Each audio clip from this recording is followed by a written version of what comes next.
ठीक है जी। और हकीकत यही बन के रह गई है कि लोग उस राम से, उस कृष्ण से ज़्यादा मानते उसको हैं, उस बाबा जी को जो कि उनकी बात कर रहे हैं।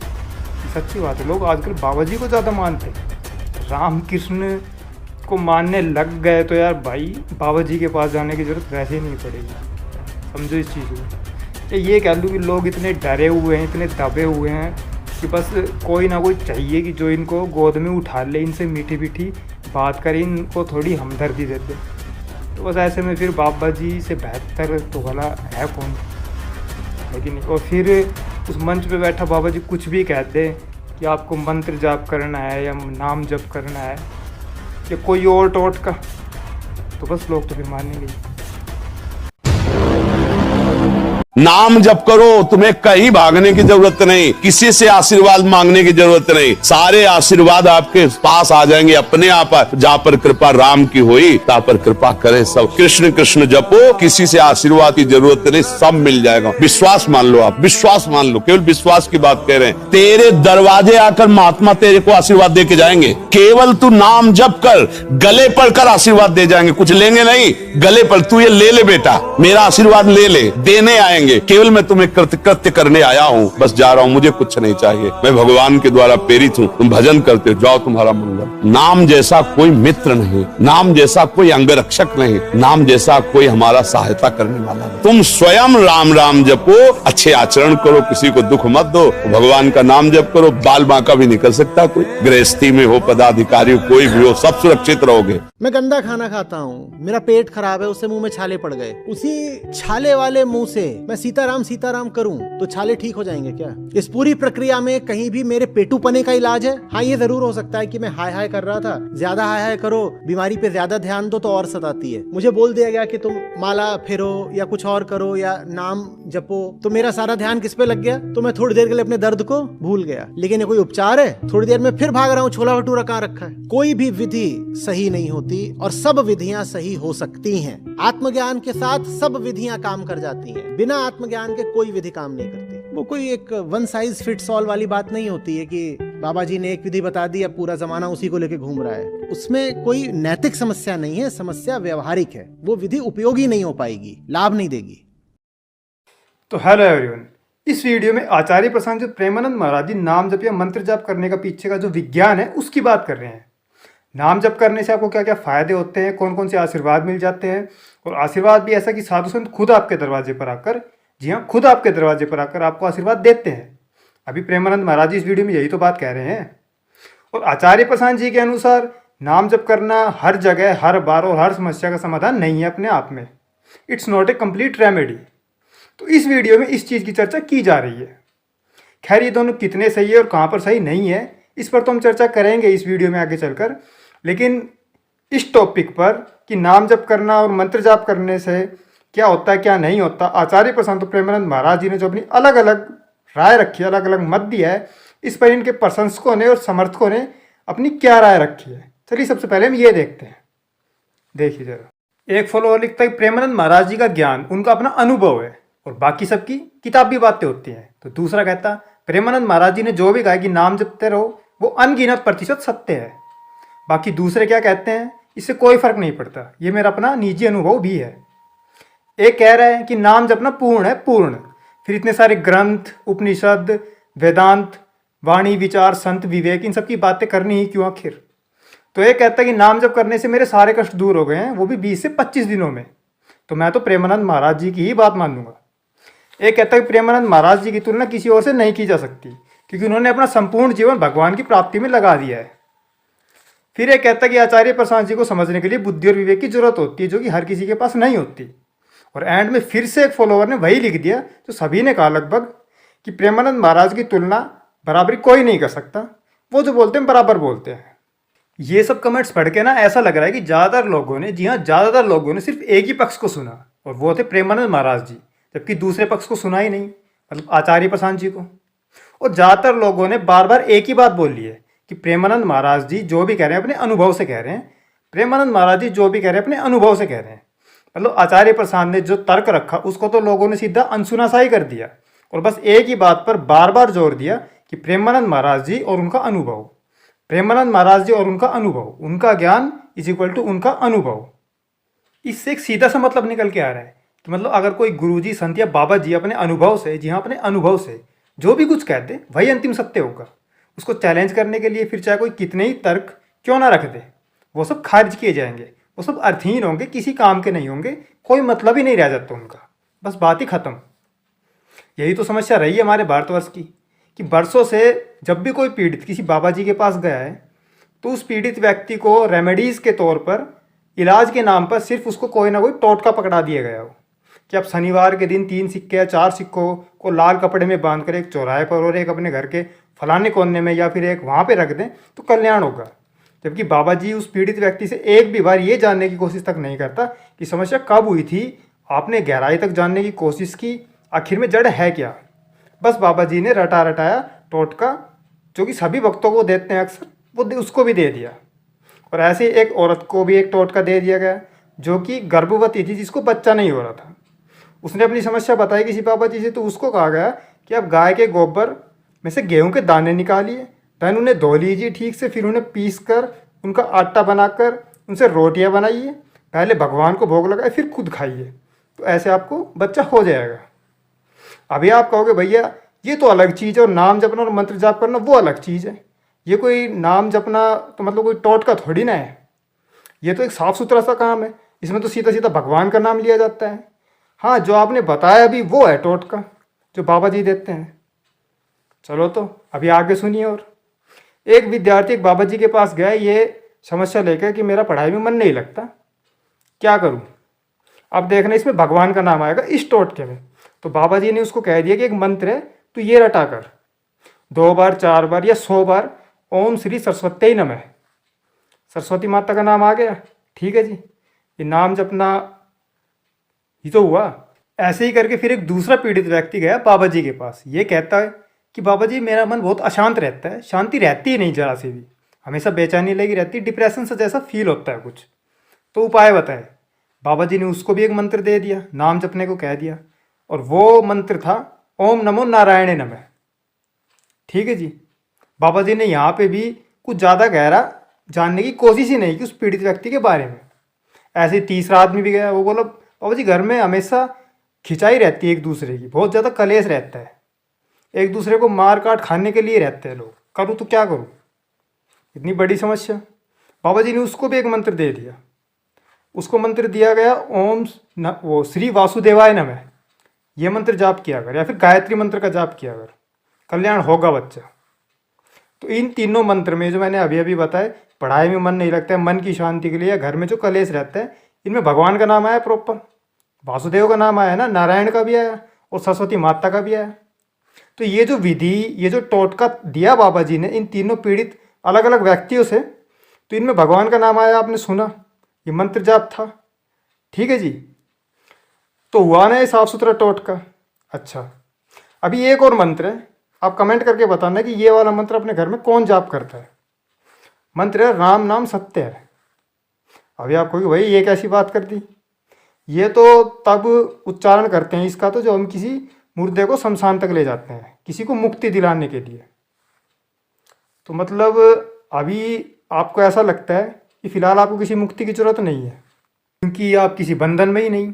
अरे मुक्ति की ज़रूरत भी तो भैया उसे ही पड़ती है जो किसी बंधन में हो, अपने अज्ञानता के बंधन में, विवेकहीनता के बंधन में, अंधविश्वास के बंधन में, पक्षपात करने का जो गंदा रोग होता है हम लोगों में उसके बंधन में, अहंकार के बंधन में। तो मतलब ये सब बंधन तो है ही नहीं, तो फिर कौन सी मुक्ति और उसकी क्या ज़रूरत है कि नहीं। फिर क्यों हम राम नाम सत्य है ये बोल लें, हमें तो मुक्ति चाहिए ही नहीं ना, क्योंकि हम किसी बंधन में ही नहीं। फिर कहोगे कि अरे भैया ये राम नाम सत्य है, शुभ शुभ बोलो ना, कैसी बातें करने लग गए।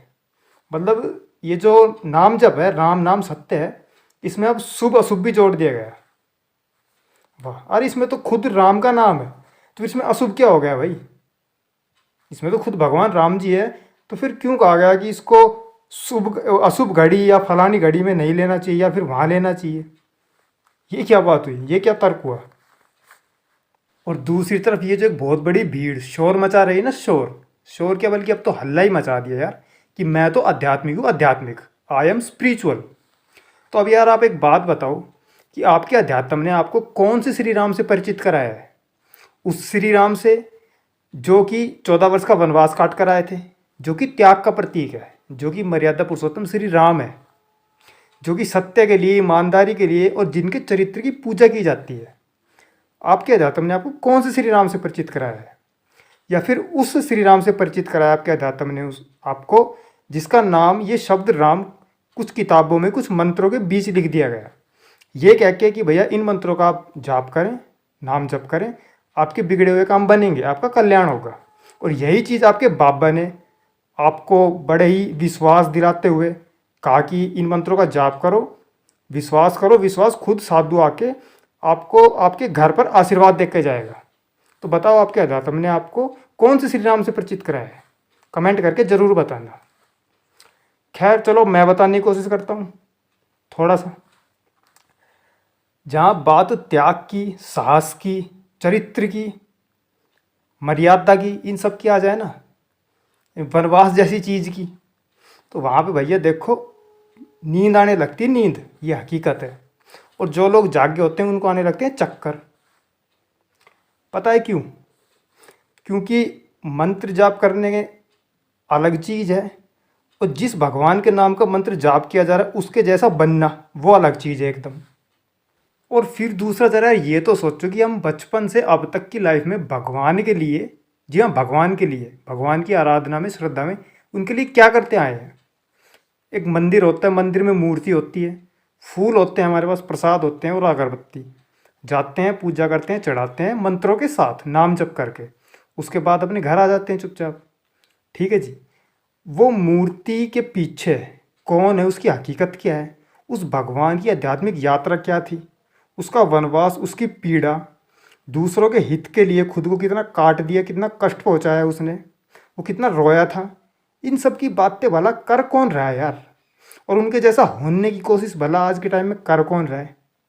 सिर्फ बाबा ने जो सिखा रखा है कि आप जाओ खुश होकर, स्माइल देखकर मूर्ति के सामने ये मंत्र पढ़ो, ऐसे इतनी बारी फूल चढ़ाओ, आपके काम बस हो जाएंगे, बात ही ख़त्म। और एक और हकीकत बात बता दूँ, जैसे ही हम मूर्ति के पीछे कभी झाँकने की कोशिश नहीं करते ना, अगर मूर्ति के पीछे झाँक लेते तो किसी बाबा के पास जाने की ज़रूरत वैसे ही ना पड़ती। ठीक है जी, हकीकत है। लेकिन फिर हम गए बाबा के पास। अब जैसे मूर्ति के पीछे किसी ने नहीं झाँका तो वैसे ही बाबा तक ही हम अटक के रह गए। बाबा ने जो कह दिया बस वही अटल सत्य है, परम सत्य है। त्याग की, साहस की, पराक्रम की, कमिटमेंट्स की, ठीक है जी, धैर्य की, विवेक की, चरित्र की, मर्यादा की, इन सब की बात बताया था ना अभी कि भैया नींद आने लगती है और जो जागा हुआ है उसको चक्कर आने लगते हैं। क्योंकि अगर ये जब सब चीज़ें फॉलो करने लग गए तो फिर भोगेगा कौन? वासनाग्रस्त लोग हैं, भोग कौन करेगा फिर? हाँ ये ज़रूर है कि अगर हमें पूरी दुनिया को ये भी दिखाना है, पूरी इज्जत भी चाहिए कि भैया मैं तो आध्यात्मिक हूँ, आध्यात्मिक, तो ये जो मंत्रों वाला जुगाड़ है ना कि मंत्र बोल ले जाओ, ये जो संस्कृत में लिखे होते हैं सुंदर सुंदर, जो कि ओम से शुरू होते हैं, जिनको सुनने के बाद वैसे ही मन खुश हो जाता है, वो बात अलग है। किसी का मतलब तक नहीं पता होता लोगों को, ज़्यादातर लोगों को इन मंत्रों का मतलब वो सुनने में बड़े ही मधुर लगते हैं, मीठे लगते हैं, और जो बोलता है वो आदमी भी आध्यात्मिक लगता है क्योंकि संस्कृत भाषा में होते हैं। तो भैया ये जुगाड़ सही है एकदम। उनके जैसा बनना, ये सब चीज़ें छोड़ दो ना, समझा। तो आजकल ना यार फिर ऐसा ही है, जिस तरह हम मंदिर में एक मूर्ति की पूजा करने बाद उस मूर्ति तक क्या टक के रह गए, उस मूर्ति के पीछे क्या भगवान था, उनसे हमें क्या क्या सीखने को मिलता है, उस तक कभी हम पहुँचे ही नहीं। ठीक वैसे ही एक बहुत बड़ी भीड़ भी उस बाबा से मिलने के बाद, वो बाबा जो कि भगवान की बात कर रहा था, उस बाबा तक क्या टक के रह गया। जिस भगवान की बात की जा रही थी उस बाबा के द्वारा, उस भगवान तक लोग ने कभी पहुंचने की कोशिश ही नहीं की। पर ना इतनी सारी बुक्स हैं, लोगों ने रामायण भी देखा है टीवी पे, महाभारत भी देखी है, आजकल तो फोन्स में भी देखने को मिल जाते हैं। वेदांत है, उपनिषद है, जो कि अध्यात्म को बहुत अच्छे से बता रहे हैं। लेकिन फिर भी लोग ना तो सीधा सीधा उस राम और कृष्ण को श्रीमद् भगवत गीता, रामचरितमानस या फिर वाल्मीकि जी की लिखी रामायण से समझने की कोशिश करते, उनके त्याग, उनकी मर्यादा, उनका पराक्रम, उनकी कमिटमेंट्स, ठीक है जी, इन सब को ना तो फॉलो करने की कोशिश करते और ना ही बुक्स पढ़ते। बस बात माननी है तो किसकी, सीधे सीधे से उस बाबा जी की। बाबा जी ने जो भी कह दिया बस हम तो वही मान लेंगे। फिर राम जी या कृष्ण जी ने हकीकत में जो कहा था कभी उससे कुछ लेना देना नहीं, और जो उनकी कही हुई बातें किताबों में लिखी हुई है ना ही उससे कुछ लेना देना। बस लेना देना है तो बाबा की कही हुई वो बात, ठीक है जी। और हकीकत यही बन के रह गई है कि लोग उस राम से, उस कृष्ण से ज़्यादा मानते उसको हैं, उस बाबा जी को, जो कि उनकी बात कर रहा है। ये सच्ची बात है, लोग आजकल बाबा जी को ज़्यादा मानते हैं। राम कृष्ण को मानने लग गए तो यार भाई बाबा जी के पास जाने की ज़रूरत वैसे ही नहीं पड़ेगी। समझो इस चीज़ को। या ये कह लूँ कि लोग इतने डरे हुए हैं, इतने दबे हुए हैं कि बस कोई ना कोई चाहिए कि जो इनको गोद में उठा ले, इनसे मीठी मीठी बात करे, इनको थोड़ी हमदर्दी दे दे। तो बस ऐसे में फिर बाबा जी से बेहतर तो भला है कौन, है कि नहीं। और फिर उस मंच पे बैठा बाबा जी कुछ भी कह दे कि आपको मंत्र जाप करना है या नाम जप करना है या कोई और टोटका, तो बस लोग तो फिर मानेंगे ही। लेकिन फिर भी एंड में अभी भी बहुत सारे लोग ये कहेंगे कि भैया नाम जपने से, मंत्र जाप करने से वैसे फ़ायदे तो होते हैं बहुत सारे, हमें भी हुए हैं। और एक भाई ने तो कमेंट किया भी है कि नाम जपने से उसके सारे कष्ट 20 से 25 दिन में ही दूर हो गए थे। मैंने आपको दिखाया था स्टार्ट में ही ऐसा कमेंट।